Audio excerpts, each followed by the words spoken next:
Mateus 21, a partir do verso 12 até o 17. Diz assim: Tendo Jesus entrado no templo, expulsou todos os que ali vendiam e compravam. Também derribou as mesas dos cambistas e as cadeiras dos que vendiam pombas.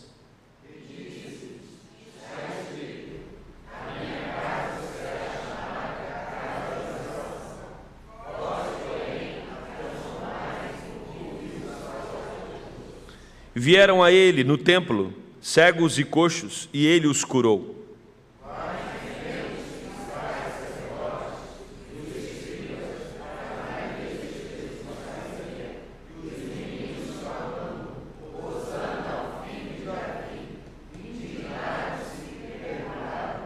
Ouves o que estes estão dizendo?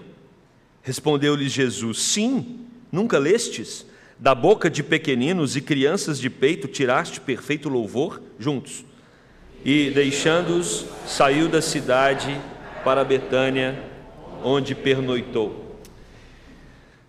Talvez uma das maiores dificuldades desse momento que vivemos, um momento pluralista da pós-modernidade, é identificar o óbvio. O óbvio.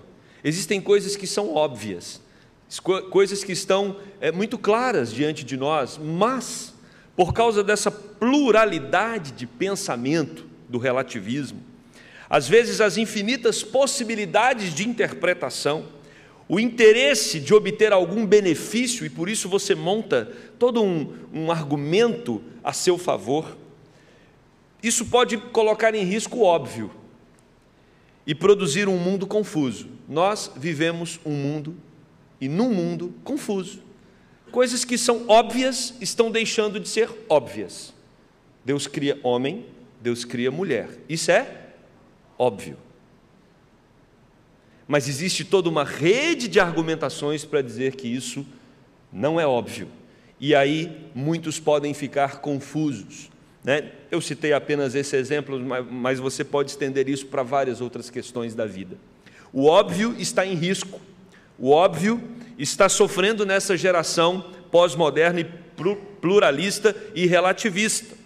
E nós estamos diante de um texto aonde parece que o óbvio deixou de ser tão claro. Jesus, quando observamos aqui o contexto, a partir do versículo 1 do capítulo 21, Jesus está vivendo um momento de reconhecimento social. E o reconhecimento social ele é importante.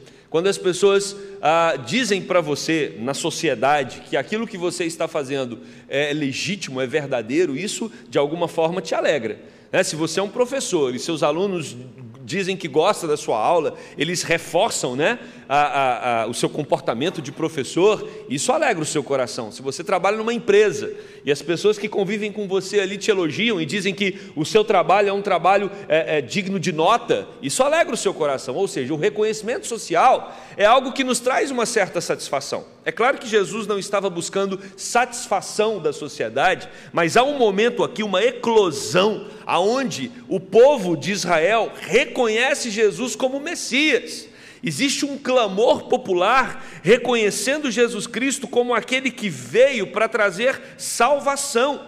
Então, o texto aqui do capítulo 21 nos mostra que Jesus entra em Jerusalém montado num jumentinho, e ele tem uma multidão clamando, versículo 9, Hosana ao filho de Davi, bendito que vem em nome do Senhor, Hosana nas maiores alturas. Jesus é reconhecido como rei, Jesus é reconhecido como Senhor. O verso 10 diz que quando Jesus entra em Jerusalém, toda a cidade se alvoroçou e perguntou: quem é este? E as multidões clamavam: este é o profeta Jesus de Nazaré da Galileia.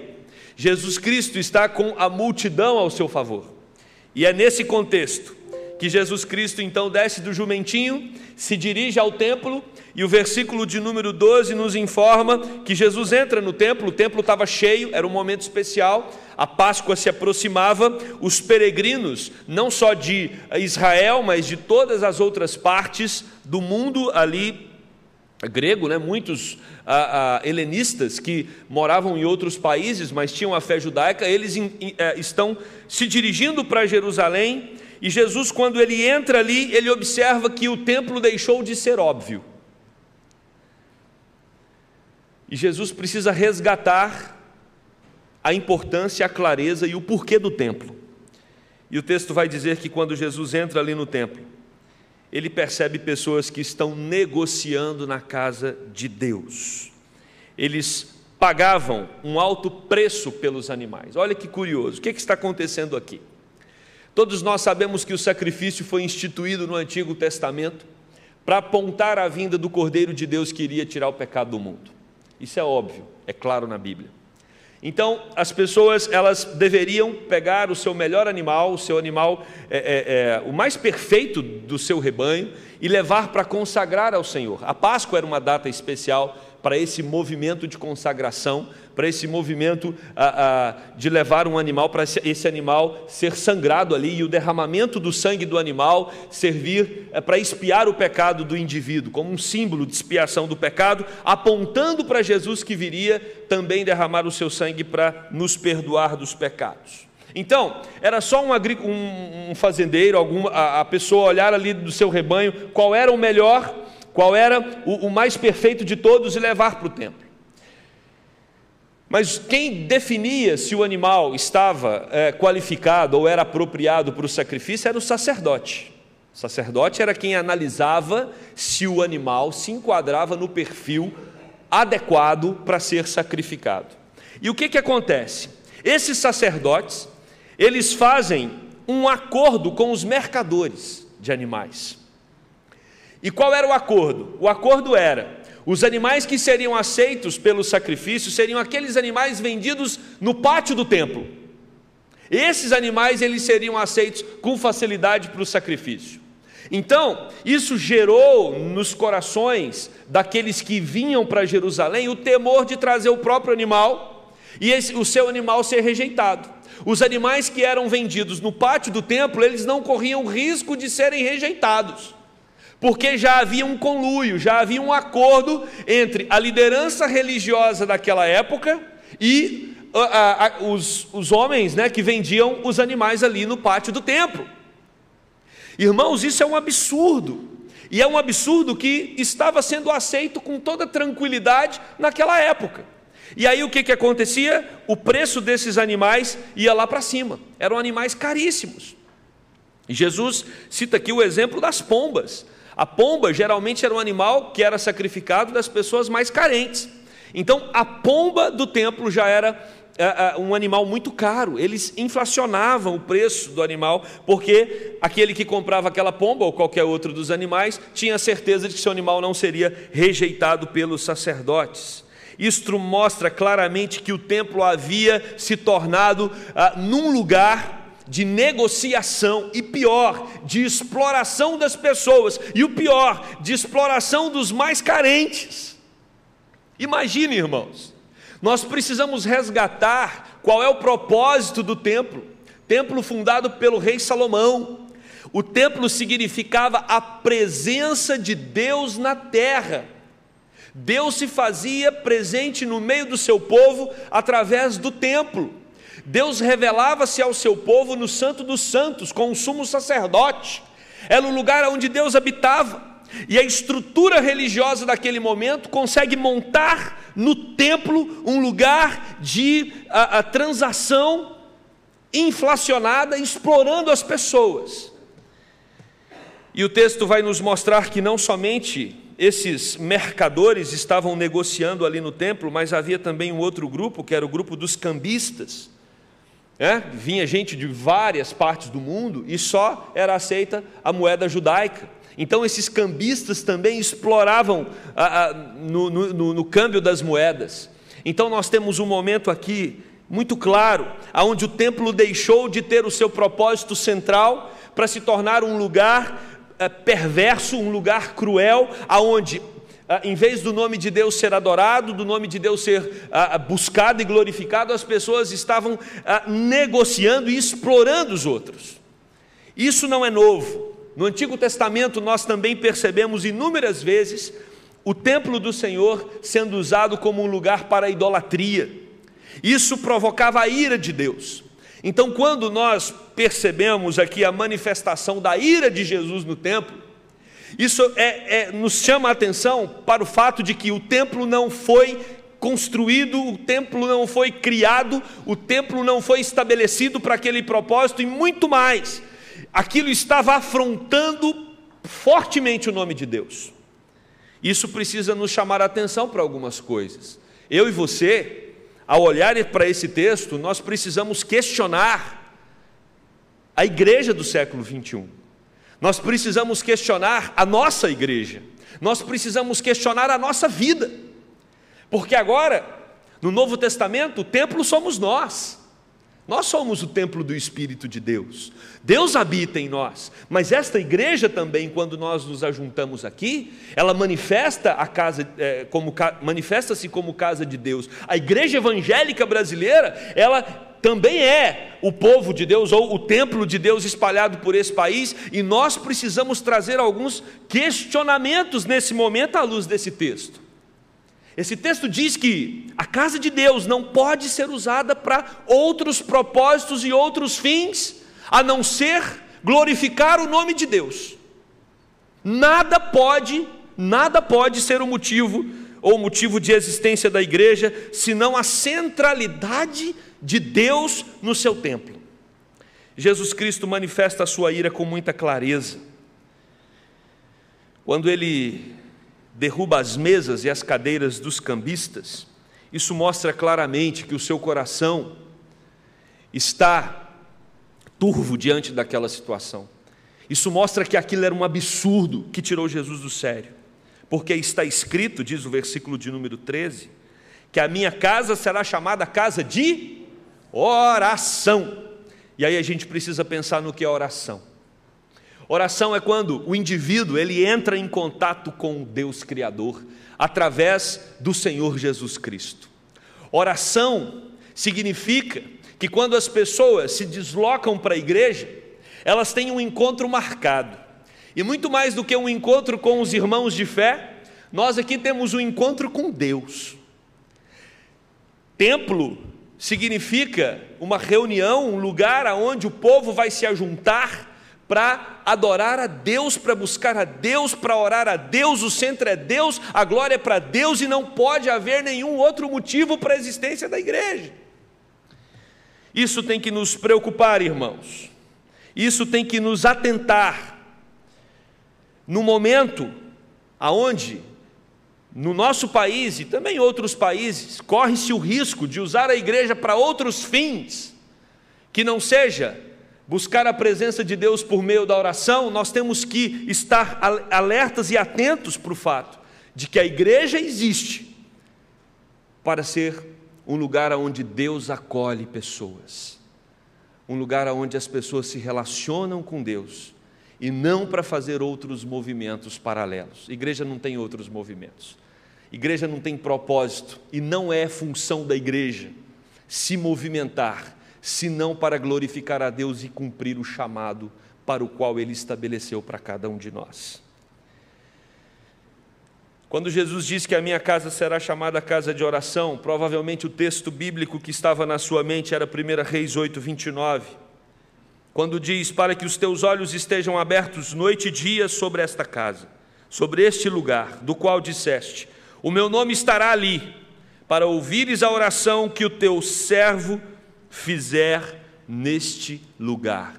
Deus está presente aqui hoje à noite, e o propósito de Deus estar presente entre nós é para ouvir o nosso clamor, é também para ouvir a nossa adoração, é para se relacionar conosco. O propósito de Deus estar presente aqui é para que nós tenhamos um momento de intimidade com Ele.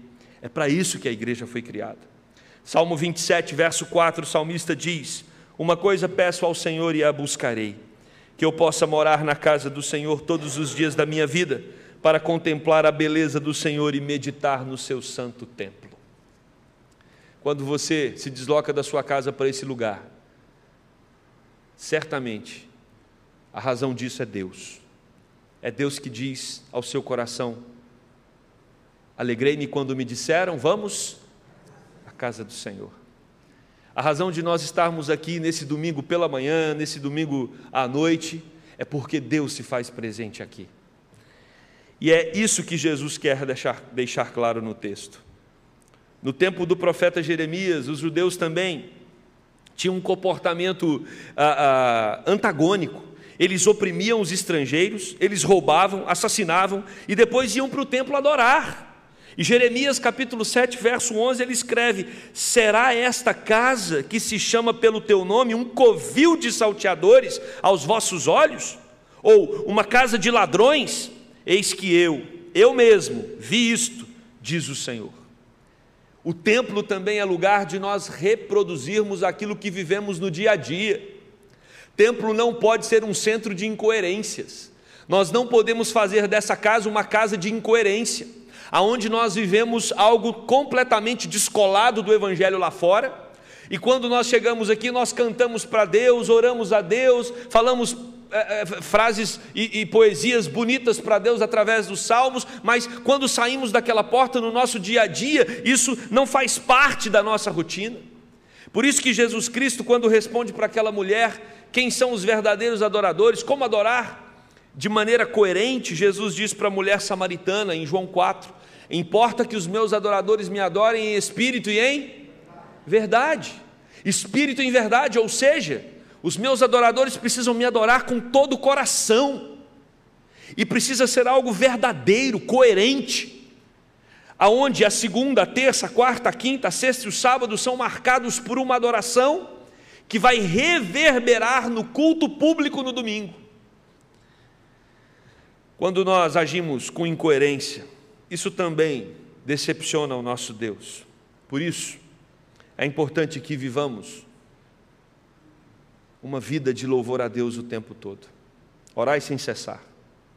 Não vai existir vida no culto se não tiver um culto de vida. Esse culto, ele só é um culto vivo porque os crentes que aqui vêm adorar a Deus buscam viver esse evangelho lá fora também. É disso que Jesus está falando. O versículo 14. Nós temos uma mudança radical no público do templo. Se você tinha ali homens com toda uma estrutura religiosa a favor deles, e é interessante que o texto nos dá a impressão de que ninguém estava incomodado com aquele mercado dentro do templo, só Jesus de maneira isolada, que manifesta a sua ira diante daquele cenário que todos já estavam adaptados, e Jesus vem, revela o quanto aquilo está contra o propósito do templo. E após Jesus manifestar isso, quem que começa a se achegar para o templo? Os doentes, os cegos, os coxos, as pessoas que tinham as suas limitações. E aqui nós aprendemos uma coisa: igreja não é lugar de negócios, igreja não é lugar de buscar interesses paralelos, igreja é lugar de adorar a Deus, igreja é lugar de gente frágil, igreja não é lugar para fortes. O sacerdote era forte, o cambista era forte, o negociador de animais era imponente.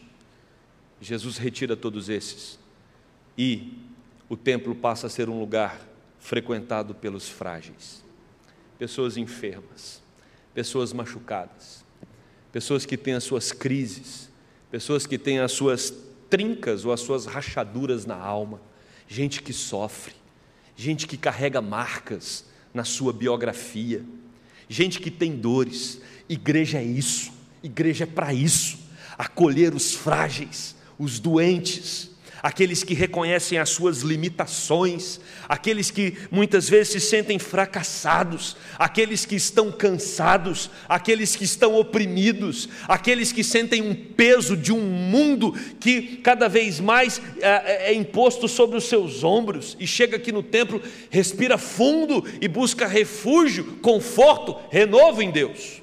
Templo é lugar de transformação, templo é lugar de esperança, templo é lugar para nós revigorarmos a nossa fé, porque aqueles que entraram no templo com seus problemas, quando eles encontraram com Cristo, eles foram transformados pelo poder de Jesus. Templo é lugar de transformação pelo poder de Jesus. Eu preciso entrar nesse lugar com as marcas, com as dores, com as feridas da minha alma, mas ao encontrar com Deus aqui, eu preciso sair transformado, curado, restaurado, para continuar a minha jornada de vida. É isso que o texto está nos ensinando.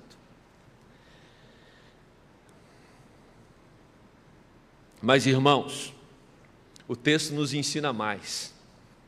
Versículo 15, o texto vai nos dizer que templo é lugar de criança. Templo é lugar de criança. Uma igreja saudável, ela precisa ter criança, chorando na hora do culto, ou no segundo andar. Primeiro, né? O nosso berçário é no primeiro andar. Criança, a igreja precisa ter criança correndo no corredor. É impressionante, porque as crianças, elas sempre estão em volta de Jesus. Num outro momento, num outro contexto, Jesus está ali conversando sobre assuntos densos, profundos, teológicos, e umas crianças ali atrapalhando, e atrapalhando de verdade, gritando e querendo conhecer, querendo ver Jesus, e os discípulos incomodados com aquilo, eles vão até as crianças, e eu fico imaginando, os discípulos cumprindo esse papel. Eu falei, gente, mas esses meninos estão atrapalhando. O filho do pastor lá, ó.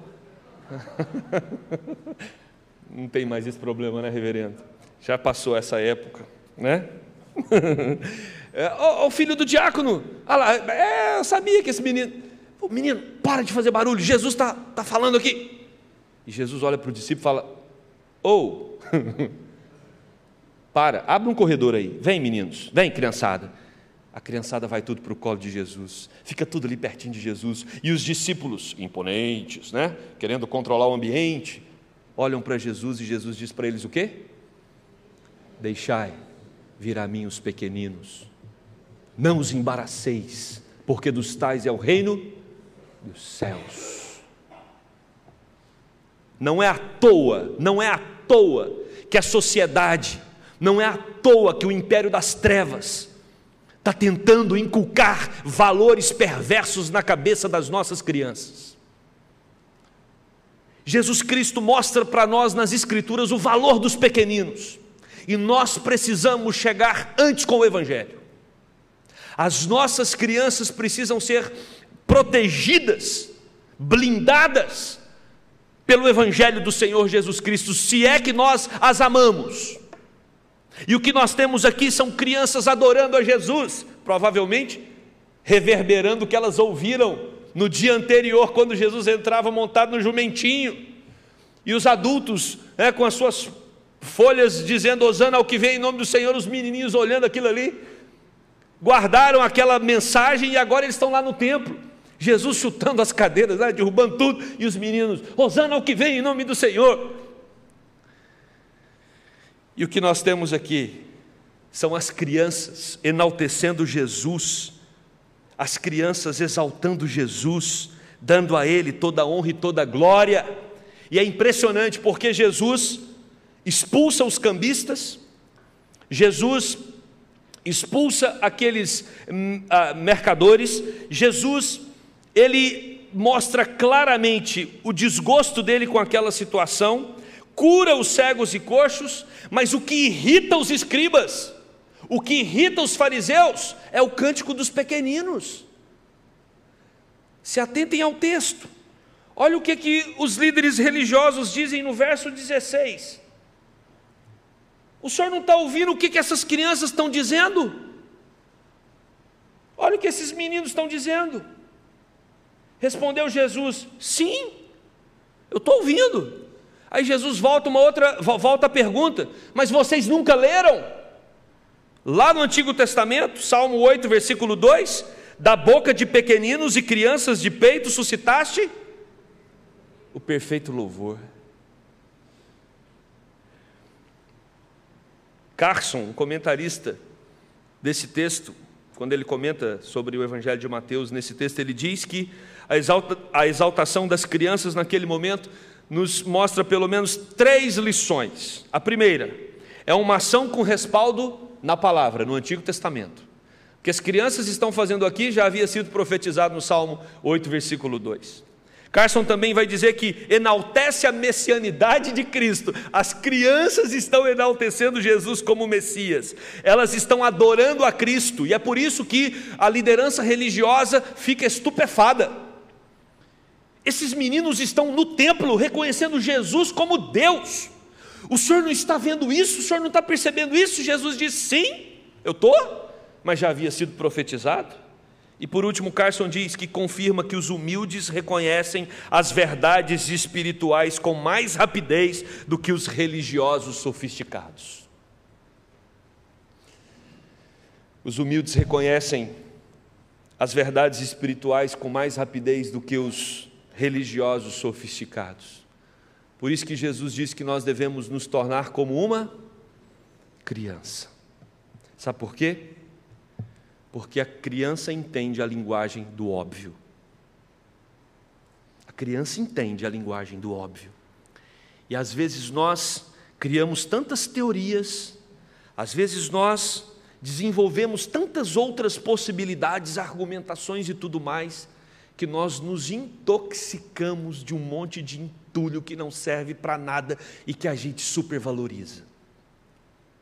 Precisamos ser como os pequeninos, simples, humildes, diretos.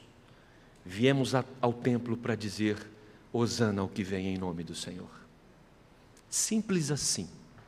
Viemos aqui hoje à noite para dizer para Deus: tu és o nosso Deus, o nosso Senhor e o nosso Salvador, e viemos te adorar. Simples assim.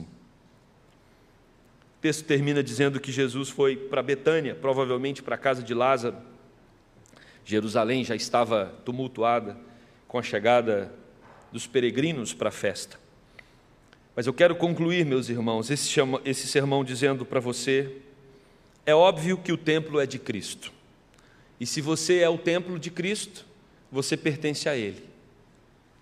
É óbvio que Ele pode derrubar os entulhos que não deveriam estar na sua casa. Por isso, quando Jesus se dispor a tirar os entulhos que estão aí no seu coração, fique tranquilo, deixa Ele fazer a faxina, porque às vezes nós estamos valorizando aquilo que não deveria ser tão valorizado no nosso coração. É óbvio que a casa do Senhor nosso Deus deve ser chamada e reconhecida como casa de oração. É óbvio que o lugar da criança é na igreja, é na casa de Deus, e precisamos cada vez mais valorizar os nossos pequeninos. É óbvio que a igreja não pode se envolver com nenhuma outra atividade que não seja a glória de Deus e a expansão do seu reino. É óbvio que nós não temos nenhum outro propósito na terra se não cumprirmos a missão que Cristo deixou para nós: ide por todo o mundo e pregai o Evangelho a toda criatura. Por isso, é óbvio que nós não nos envolveremos em questões que não é de competência da igreja, porque a igreja existe para glorificar a Deus e para obedecer o seu chamado. Amém? Que Deus nos abençoe. Vamos orar. Querido Deus e eterno Pai, obrigado porque o Senhor nos dá a Tua palavra e essa palavra nos transmite essa mensagem tão óbvia, tão clara. A casa do Senhor deve ser conhecida e reconhecida como casa de oração. Que cada vez mais, Deus, tenhamos consciência disso. Não temos outro propósito aqui na terra, senão glorificar o Teu nome e cumprir o chamado que o Senhor deu a cada um de nós. Também é verdade, Deus, que individualmente nós somos a Tua casa.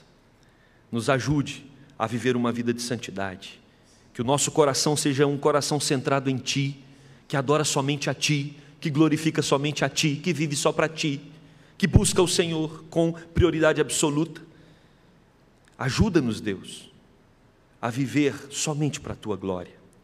Pai, que esta casa, que esta igreja continue sendo um lugar que tenha as suas portas abertas para aqueles que são frágeis, para aqueles que estão machucados, para aqueles que estão cansados, para aqueles que estão exaustos.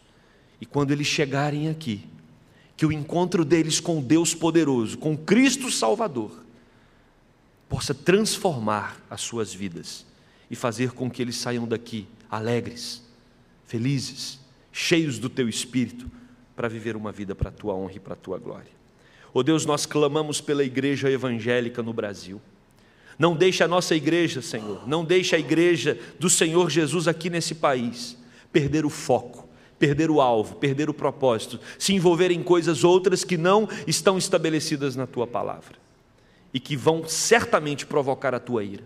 Que o Senhor nos poupe disso, Deus. Que o Senhor nos ajude a sermos uma igreja centrada no Senhor, para a honra do Senhor e para a glória do Teu nome, no nome de Jesus. Amém.